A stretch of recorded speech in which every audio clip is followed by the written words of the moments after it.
Baik pemirsa, Landstalk kali ini kita akan membahas topik waspada cuaca ekstrim. Dan bersama kita sudah hadir melalui virtual dua narasumber, yakni Sekretaris Utama BNPB Pak Harmensyah. Selamat siang Pak Harmensyah. Selamat siang. Terima kasih Pak sudah bergabung bersama kita. Dan juga ada Deputi Bidang Meteorologi BMKG Pak Guswanto. Selamat siang Pak Guswanto. Selamat siang Mas Rudi dan Pak Harmensyah. Baik, terima kasih sudah bergabung bersama kami Pak. Sebelum membahas lebih lanjut, kita akan menyaksikan bersama informasi berikut ini. Badan Meteorologi, Klimatologi, dan Geofisika BMKG memperingatkan agar masyarakat waspada bencana hidrometeorologi sepanjang Desember 2020 hingga Februari 2021. Hal ini terkait dengan dampak curah hujan tinggi akibat perpaduan musim hujan dan La Nina yang terjadi pada bulan tersebut. Bencana hidrometeorologi adalah bencana yang diakibatkan oleh aktivitas cuaca seperti siklus hidrologi, curah hujan, temperatur angin, dan kelembapan. Bentuk bencana hidrometeorologi berupa kekeringan, banjir, badai, kebakaran hutan, longsor, angin puyuh, gelombang dingin, hingga gelombang panas. Penyebab bencana hidrometeorologi adalah perubahan iklim dan cuaca ekstrim. Indonesia sering mengalami perubahan cuaca dan iklim secara mendadak dan ekstrim yang berujung pada bencana hidrometeorologi. Cuaca ekstrim seperti kemarau panjang menyebabkan kekeringan hingga hujan lebat dalam periode lama yang bisa menyebabkan bencana banjir dan tanah longsor. Bencana hidrometeorologi di Indonesia juga dipengaruhi oleh fenomena La Nina dan El Nino. BMKG memprediksi setidaknya di 30 dari 34 provinsi di Indonesia akan mengalami potensi cuaca ekstrim dan hujan dengan intensitas lebat disertai kilat serta angin kencang. Sementara, hanya 4 provinsi yang tak termasuk dalam potensi cuaca ekstrim menurut BMKG, yakni Bali, Nusa Tenggara Timur, Sulawesi Utara, dan Maluku Utara. Untuk mengantisipasi kondisi tersebut, memasuki bulan Desember, Kepala BNPB Doni Monardo meminta seluruh kepala daerah untuk bersiaga dalam pola mitigasi bencana. Tim Liputan, Berita 1. Baik pemirsa, memang dalam rentang waktu beberapa waktu terakhir, pemberitaan banyak bercerita tentang kasus pandemi COVID-19, kemudian pilkada serentak, bahkan yang terakhir mungkin soal Laskar Khusus FPI yang menyita waktu. Tapi sebetulnya ada peristiwa-peristiwa kemanusiaan yang juga mestinya menjadi perhatian kita, yakni soal bencana-bencana hidrometeorologi yang sebetulnya sudah banyak terjadi di beberapa wilayah. Kita akan ke Pak Guswanto. Pak Guswanto, ini kalau kita bicara soal La Nina dan cuaca ekstrim, ini koreksi kalau saya salah Pak ya, sebetulnya beberapa bulan lalu ini sudah diingatkan oleh BMKG, betul tidak? Betul. Di dalam beberapa kesempatan melalui rapat koordinasi dan publikasi. Ya, ini yang sudah sangat dirasakan cuaca ekstrim selama hingga hari ini di mana saja Pak? Yang pada akhirnya menimbulkan bencana hidrometeorologi. Ada beberapa daerah yang dirasakan, misalkan saat ini di wilayah Kalimantan sebelah utara, kemudian ada di beberapa wilayah barat Pulau Sumatera, dan sekarang juga sudah memasuki di Pulau Jawa sebelah selatan, seperti itu. Oke, Jawa bagian selatan ya? Iya. Oke, baik. Ini sebetulnya kalau kita melihat peristiwa cuaca ekstrim dan dampak dari La Nina, itu sudah dimulai sejak kapan Pak Guswanto?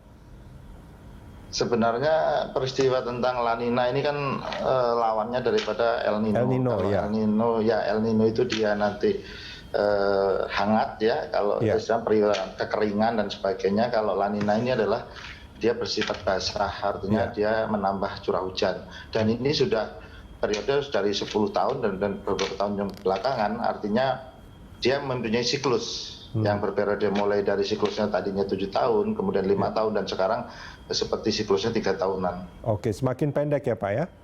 Iya, semakin pendek. Kalau untuk di tahun 2020 ini mulai terasa sejak kapan Pak? Kalau tahun 2020 ini sebenarnya kita identifikasi sejak di bulan September itu sudah kita ada prediksi bahwa indeks El Nino tadi ini menunjukkan negatif, artinya dia La Nina ya. Itu kira-kira di September dan saat ini di periode Desember ya, ini sudah memasuki indeksnya itu 1,45 ya, atau 1,9 lah sekarang. Okay. Nah itu angka indeks itu 1,49 itu artinya apa? Artinya ini menunjukkan kategori dari La Nina itu sendiri, ada lemah, kuat, sedang, dan kuat. Nah saat ini artinya di posisi lemah menuju ke sedang. Ya. Lemah nanti menuju sedang? Iya, nanti puncaknya kira-kira di Januari, Februari itu sekitar menuju indeksnya sekitar 1,6. Oke, baik. 1,9 ya. Baik. Saya ke Pak Hermansyah. Pak, ini kalau kita bicara apa yang disampaikan sama Pak Guswanto bahwa sekarang itu indeksnya sebetulnya masih lemah menuju sedang. Tapi koreksi kalau saya salah, Pak, bahwa di beberapa wilayah seperti kalau saya tidak salah beberapa waktu lalu di Aceh Tamiang, terus beberapa hari yang lalu juga di Kudus, terus di Cilacap kalau saya tidak salah juga itu sebetulnya sudah ada bencana-bencana akibat cuaca ekstrim. Ya betul. Jadi kami mencatat semua dan mendapatkan informasi dari semua daerah ya. Jadi detik per detik, menit per menit kami juga memantau perkembangan itu terjadilah ya di Aceh, di Sumut, di Cilacap, di Kudus ya itu, dan berkembang di mana-mana. Kalau kita catat ya dari informasi BMKG juga bahwa cuaca ekstrim itu akan terjadi di pesisir barat Sumatera, sebagian besar Pulau Jawa, Bali, NTB, NTT, Kalimantan Barat dan Tengah, ya Sulawesi, sebagian Maluku, sebagian Papua dan Papua Barat. Dan ini sangat berdampak kepada hidup dan penghidupan masyarakat ya. Boleh diceritakan mungkin?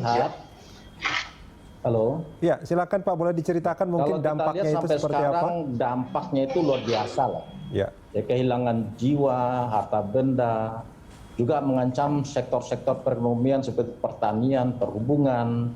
Nah, kami mencatat di pusat pengendalian operasi kami bahwa sudah terjadi sejak 1 Januari sampai Desember ini 2.849 kejadian bencana. Bencana hidrometeorologi ini mendominasi hampir 95% ya. 95%. Kalau kita lihat lagi sampai dengan pertengahan Desember ini ada rumah yang terendam itu sudah hampir 800 ribuan. Kemudian rusak berat itu sudah 7 ribuan lebih.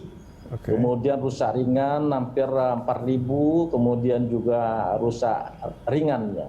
Korban jiwa itu sudah mencapai 368 jiwa, hilang juga luka-luka, dan mengungsi sudah mencapai angka 6,3 juta jiwa. Jadi ini luar biasa. Jadi banjir bandang, longsor, angin kencang, puting beliung. Ya kalau dulu kita hanya tahu puting beliung itu angin bahoro, angin gendeng, apa segala macam 3.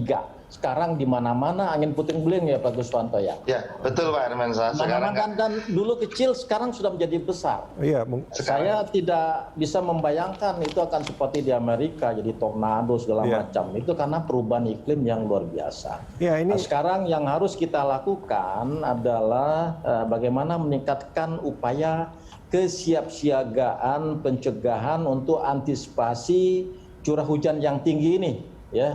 Seluruh provinsi, kabupaten kota itu harus siap siaga untuk memfungsikan kembali embung-embungnya, kemudian pengerukan kanal-kanalnya, membuang sampah-sampah dari salurannya, kemudian atas dasar informasi dari BMKG itu dari September kita sebenarnya sudah bisa melaksanakan daerah-daerah kabupaten kota menetapkan status siaga darurat banjir longsor. Nah itu pertanyaannya sebetulnya Pak Hermansyah, ketika sejak September sebetulnya BMKG memperingatkan akan ada potensi bencana hidrometeorologi, apakah mitigasi di setiap daerah itu terlihat dilakukan? Kami sudah menginformasikan ke semua daerah atas dasar apa yang disampaikan oleh BMKG. Karena itu suatu informasi yang sangat penting kami dapatkan. Dasarkan itulah kami informasikan agar daerah melakukan mitigasi. Ya, daerah juga melakukan mengaktifasi posko, melakukan sosialisasi kepada masyarakat. Ya, sehingga pada dampak tadi yang saya bicarakan, kehilangan harta, kehilangan jiwa bisa diantisipasi. Dan itu juga sudah dilakukan dan harus tetap dilakukan oleh daerah. Gitu, Pak. Baik. Pak Harmensyah dan juga Pak Suwanto, kita jeda sebentar, kita akan lanjutkan ini di segmen berikut. Pemirsa jangan kemana-mana, kami segera kembali.